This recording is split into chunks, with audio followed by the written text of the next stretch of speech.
Howdy everyone, I'm that dude over there and no. Reread the title and realize that I said using compared to only. See, this is why I needed to use sacred stones as an example. I'll explain more shortly, but with that being said, I still want to show you that using 5 units on any given map will give you success in Radiant Dawn. I will cover the first part of this game, as Radiant Dawn is a huge game with maps that can span hours and hours. So, if you'll indulge me in this scenario, please leave a like and subscribe for future content. And with that out of the way, let's see if I was able to clear Fire Emblem Radiant Dawn. FBI, open up! Explanation time. No more stalling, no more pushing it off. For real this time, I owe you guys an explanation. Radiant Dawn is impossible, or more highly unlikely, to beat with 5 units. The game is divided into 4 parts, where there is at least one chapter that poses a great roadblock in every part. Which, I guess it's fine. We were gonna encounter it anyway, because most FE games have a roadblock. But for this, there's kind of a problem.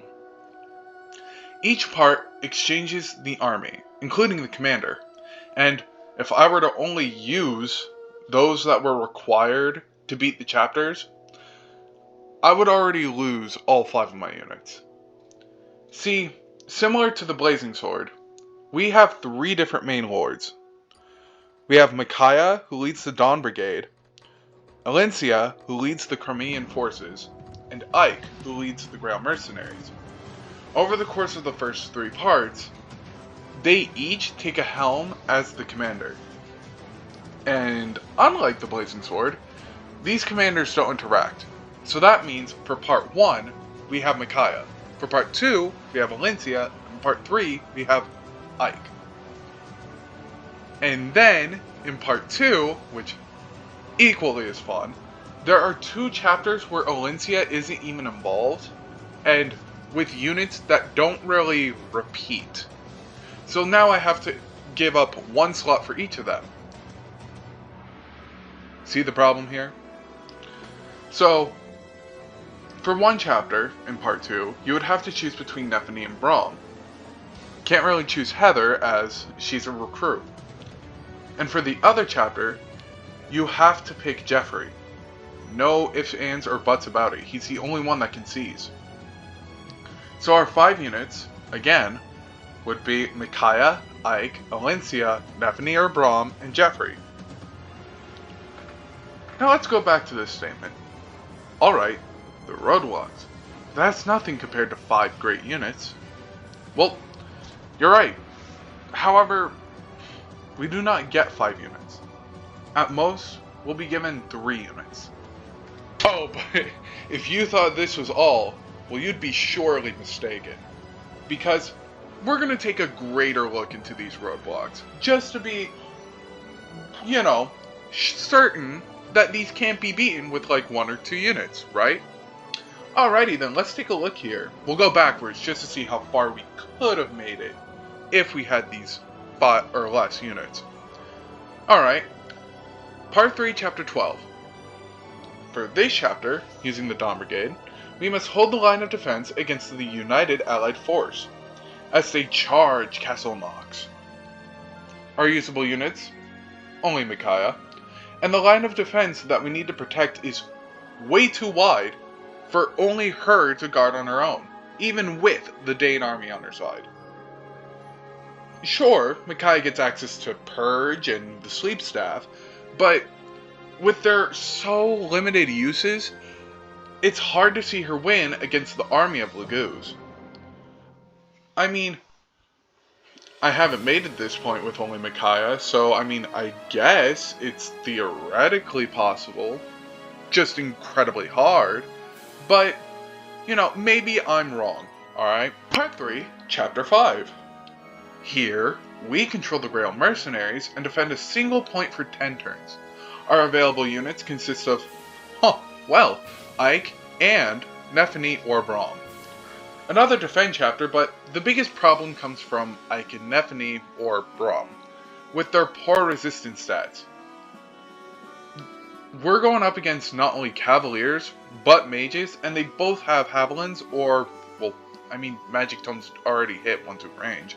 But, listen, this chapter is possible, probably, but it's very unlikely to see a win, as Braum and Nephany would be the only one to counterattack, and Ike would be stuck, unable to, because of his one-range weapons.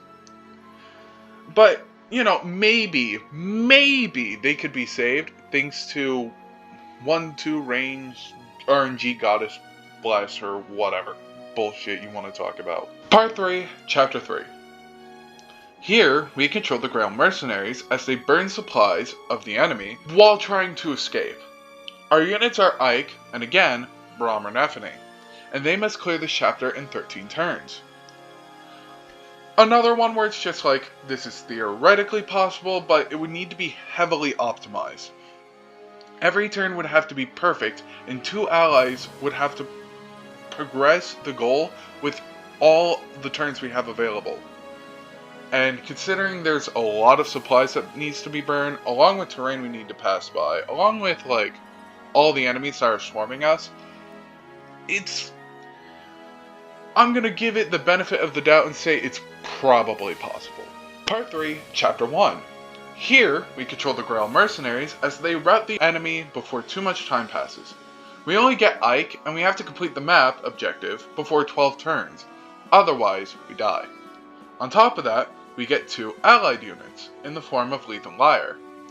But, if these guys attack, we have to reset, because these are yellow units opposed to green units. But, you know, let's just say we did let them attack, since clearing it with Ike alone is going to be way too great of an endeavor. Well, Leith and Lyre are way too frail on enemy phase to take a hit. To illustrate my point, imagine bringing a glass cannon against Ephraim. Sure, the glass cannon may severely wound Ephraim, but Ephraim will just destroy the glass tank with his plot armor. Part 2, Endgame. Here, we control the Crimean Royal Task Force as we defend against the enemy. Our usable units are Alencia, Nephany, or Braum, and Jeffrey. Past turn 8. We must defend for 9 turns, so you can really see why Jeffrey coming in so late really doesn't mean anything. And during this time, waves of reinforcements will continue to spawn in. It's bad enough that there are just so many of them, but some of them are carrying crossbows, which deal way too much damage against Alencia. Generally, similar to Part 3, Chapter 1, I highly doubt that this is one that you can beat with just these 3 units. I mean, again, I could be wrong. It's theoretically possible, but highly improbable. And finally, the cherry on top of all the chapters where it's highly unlikely we can win, it's Part 1, Chapter 8 that takes all the marbles when it comes in difficulty. See, we only have Micaiah, and so long as one prisoner stays alive, we can win the chapter. Just, you know, after routing the enemy. But, problem 1. Lagoose units. You were given 3, and none of them can fight back. Even if I didn't include skill activations, this is highly unlikely to do. In Radiant Dawn, you can control the transformation of Lagoose units, making it easier to keep them in their base form. However, to compensate for this, Lagoose units can now fight back in their base forms, making it almost impossible to get them killed off. Wow. Problem 2.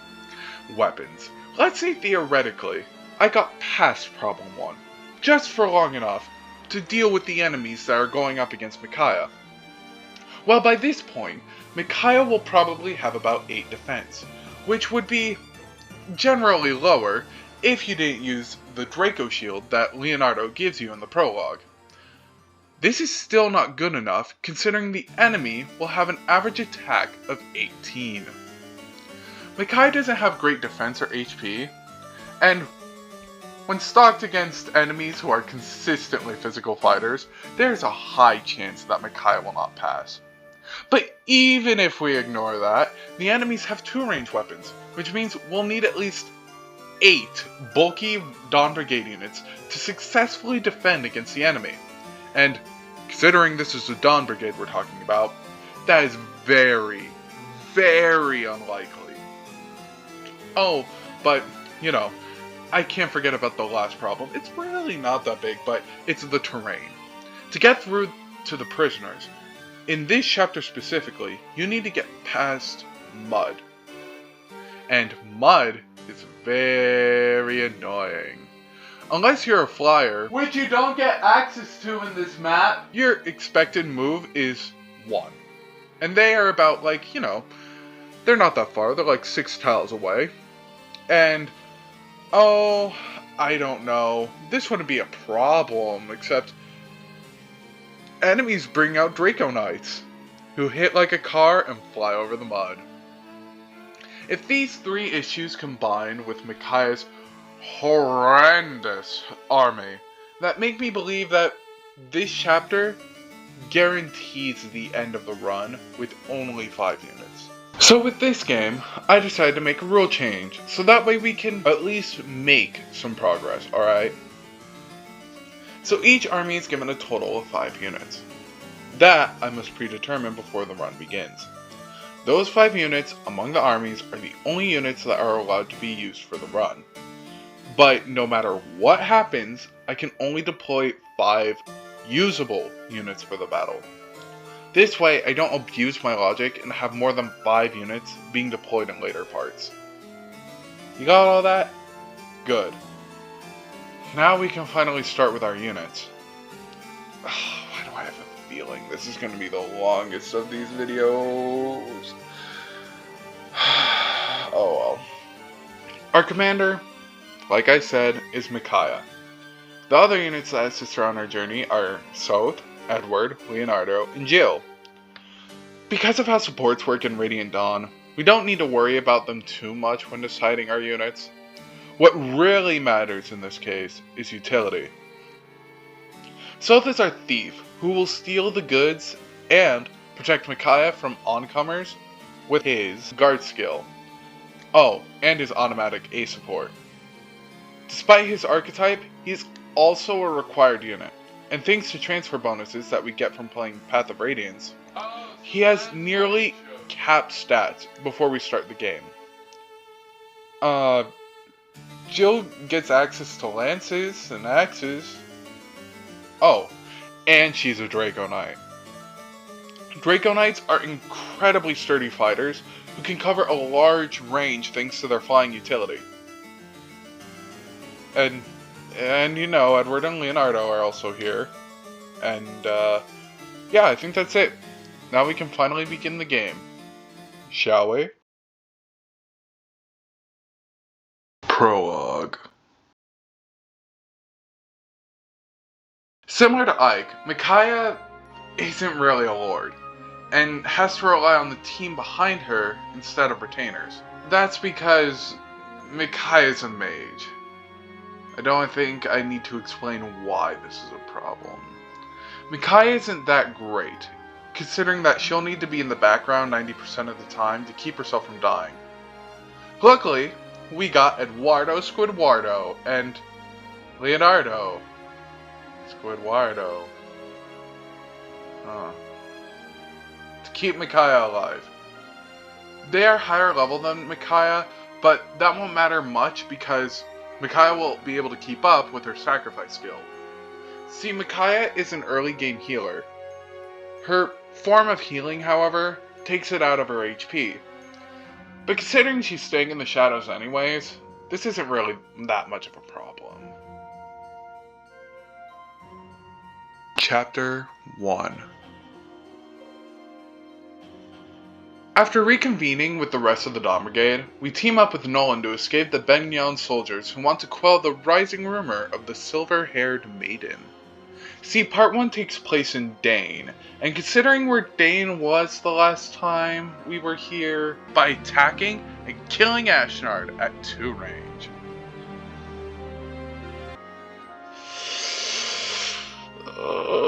I guess we had a part to play in their destruction. Well, guess I'm gonna have to clean up my mistake with Micaiah. God damn it. If she'll forgive me for this destruction, that is. Nolan doesn't matter since he's not part of our 5 units, and Edward and Leo work together to clear our escape. While leaving, a poor boy gets shot for being poor, and Micaiah has to use her powers to play God to save him. Wonder if this is gonna matter later. Anyway, Micaiah passes out since this sacrifice was the one that broke the camel's back, and the Dawn Brigade has to carry her to the next chapter. Chapter 2.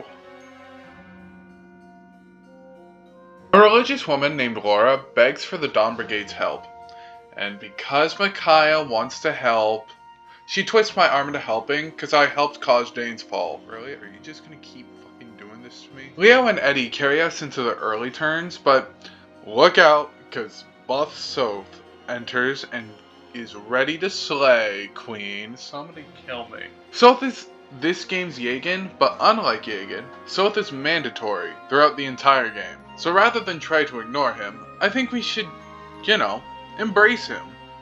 Just so that way we can keep Micaiah alive. Oh, and we get a gun, and I convoy it because I refused to learn from my mistakes. Chapter 3. Because we broke into a mansion last chapter, we got thrown into jail by a Begnon soldier named Jared. Thanks, Micaiah. I'm really glad that we did it for Laura. Someone who's gonna die later. At least Soth and the Dawn Brigade show up to save us. Oh, and we make friends with Kurth and Amy, giving us access to a shop in the later chapters. We spend a solid 8 minutes with Micaiah in the bushes, keeping the boys refreshed from battle. No, I will not explain, combat animations had been turned off. Soth steals from the enemy commander, which gives him some much needed discipline to keep the boss away from their lady and savior, Micaiah. Chapter 4. I didn't mention this in Path of Radiance, but when completing a chapter, occasionally you'll win bonus experience. Bonus experience is, as it said, additional experience that will grant unit experience from the base camp. However, it got heavily nerfed in Radiant Dawn. A level up from bonus experience in Path of Radiance would act like a normal level up, meaning you could theoretically use save states to save scum good level ups. I didn't do it because it was way too much work, but the developers noticed and fixed it for Radiant Dawn. Now, if you attempt to level up a unit with bonus experience in Radiant Dawn, it will give you 3 stat ups among your 8 stats. It doesn't help in the early game, but it will when you start capping stats. But acquiring skills in this game is much easier since we can strip characters of their skills and paste them onto others. We give Soth Fortune from Megules, and that's it, since everyone else has too low values to acquire skills. Oh, the chapter. Fuck. Alright. We head to a desert cavern where we get swarmed by Lagoos, and we pick up a Master Seal and Beast Foe skill. And then skin them alive for more experience. What? If we were gonna survive, we were gonna need those 3 extra levels on our dear sweet Edward! Chapter 5. We hear rumors of a hidden royal being kept in the Valley of Death. Creative name, I know. And Micaiah has us investigate... Oh! I don't feel so good. After saving some girl who might survive this tragedy, we get ambushed by the guys Soren said to side with. Why do I get the feeling that I've seen this all before? Oh. Anyways, we see some familiar faces when Zahark, Tironio, and Jill come out from some ruins to fight Benyon soldiers. I don't understand how they did that, since I remember Zahart getting impaled by another man's sword, Jill getting her eyes pecked out by crows, and Toronio becoming mincemeat to make all his other kids Fire Emblem Lords. Ugh, this chapter, the number of force deployed units rise to 3, as Volug joins our team. Volug is a unit that stays transformed to maintain a cover of being the Dawn Brigade's oversized dog. Soth steals a Master Seal from an unexpected mage, and a Shrine Seal as well. As the chapter comes to a close, Soth reunites with his war corpses, and it's revealed that they have been revived thanks to the necromancy performed by Izuka. Who is Izuka? Well, he's a raging racist who has a hard-on for intellect and power. Doesn't that make him a villain? Bro, you can't say that. Jill is here, and she was a racist towards the Lagoos too. I'm sure if Micaiah's personality will bring about a change like I did when he failed to save Jill. Chapter 6. Chapter 6 is split into 2 maps, where we use the first one to level up Jill as a repentance for killing her last time. Draco Knights aren't bad, as we'll see next time, but Jill just happens to be on the Dawn Brigade, which is not great. In the second part, we have to save Dane citizens with the help of Fiona, which I think I think Fiona is one of the first real black characters to be part of the main cast. I mean, I looked back to be real sure, so that way I don't come off as some raging racist for forgetting someone in the earlier games, and, well, while there is some room for arguing with characters like Garrett or Hawkeye, Fiona is one of the first real black characters, and I know I didn't forget about Danved or Devdin or whatever his name is, but we just haven't come to them yet, so I haven't brought them up, and, you know, listen, Fiona isn't worth using because she comes so late into the Dawn Brigade's run, and she's a Dawn Brigade unit, but, you know, I have to give credit to Fiona for being, like, the first real step toward diverse cast. I mean, without her, we wouldn't get units like Claude, or, you know, they do, and those two are just fucking awesome. So, when the time comes, we'll slaughter you just as equally as Nolan. Alright? Thank you, Fiona. Soth finds the final Master Seal for Jill, and Edward and Leo promote into a Sniper and Swordmaster, respectively. Chapter 7. Before moving into the chapter, we give Edward Adept from Sahark, and Leo Renewal and Shade. Jill gets the skill to turn her hatred of Lagoos into power, because I need to beat a dead horse. This chapter has our final set of old allies rejoin us, in the form of Tormod and Marim. And Vika. She was definitely here, in Path of Radiance. They join as soon as Soth talks to them, so we have Soth ignore them, so that way we can keep them around as crowd control. We help Dane soldiers escape, and Micaiah reaches level 20. With 6 defense. Mother trucker, I was off by 2! God damn it! Chapter 8.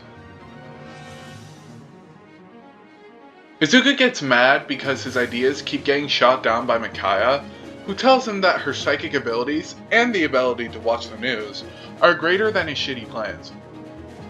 Izuka tells Micaiah that because of her mouth, Jill has to sit out on the bench. That is why we cannot use Jill in this chapter. No bullshit. I already expelled my gripes about this chapter earlier, so let me give you the basics. We keep Morim and Volug from fighting the soldiers, and we kill all the potential threats to the prisoners, keeping 2 of them alive. 2 prisoners, that is. Micaiah and Soth kill the boss, and in an amazing stratagem, I was able to get Vika killed off by having 2 mages blast her out of the sky with their thunder tomes. I wonder how far I can take this. But we complete the chapter and hold a celebration for Micaiah's effort. Thank you, Micaiah, for building a strong reputation for Dane's counterforce, just strong enough so that way we can take back the capital. I'm gonna go get a drink. Chapter 9. Since that dude is out drinking, I will tell you what's going on. Well, I needed a break from all the stress of running a resistance to Benyon. And I got ambushed. I was so scared for my life. But then a soldier in black armor appeared. Since he had a weapon, I told him that my tactician would get mad if he used it. So instead, he let me use this opportunity to train my light magic. So that way, I could be better for future fights. My hero did not raise a hand to the enemy, and I engulfed them in light. Thanks to my light, a light and seraphim tome, we remained unharmed, but... What the hell? Get out of here, Scram! I thought you were dead! What the hell are you doing here? Please stop. He didn't touch me, and he could be an asset to our cause. Let him stay. What? Oh, fuck. Okay, God. Fine, but no more text-to-speech voices. I don't know how to credit you guys. What are you staring at? Endgame. Dane, arise. Before we enter the chapter, I give Ileana a bunch of items that we're not going to use. I did this because Ileana's a merchant, you know, and so she'll need some profits while we're working with Micaiah in the future. Definitely not a storage thing or whatever. She won't stick around in Dane's after this, and good for her. Now at the final chapter, we must take back the capital and clear out the bench at the same time. And while Edward is landing critical hits, Fiona was facing true racial and gender equality. While Leo was sniping off potential threats, Nolan was getting impaled by other men. As Soth ran through the enemy lines, Meg dies of rejection and a literal sword through her heart. But most importantly, as Micaiah led us to victory, with her guiding light, Valug was burnt to a crisp with a flash of lightning, Laura was chopped into pieces, and Zahark returned to his furry waifu after being dragged to the world of the living for the final time. But oh god! Tormod falls, but cannot die here, and retreats. And with that we succeed. Dane returns to Prince Tellius' hands. Micaiah gets promoted to Dane Military General, with Soth as her right-hand man. And Jill, Leonardo, and Edward aid in Dane's return to glory. And that's where the story stops for now. Again, Radiant Dawn is a big game, and covering it all in one video is a big task for a guy like me. Oh my god. There's a next time cutscene? Oh, hold on, I got an idea. Still to come. Crimea, a land of peace, or is it? A land that fought for its freedom is now suffering under Queen Elincia's rule. Is it because of her cruel war where she sacrificed hundreds, or is it because she cries into a woman's legs? And what about this castle? Ooh. Watch as we follow Elincia as she pushes her sister down the stairs of betrayal in part 2 of Countries and Kings. Next time on Dragon Ball Z.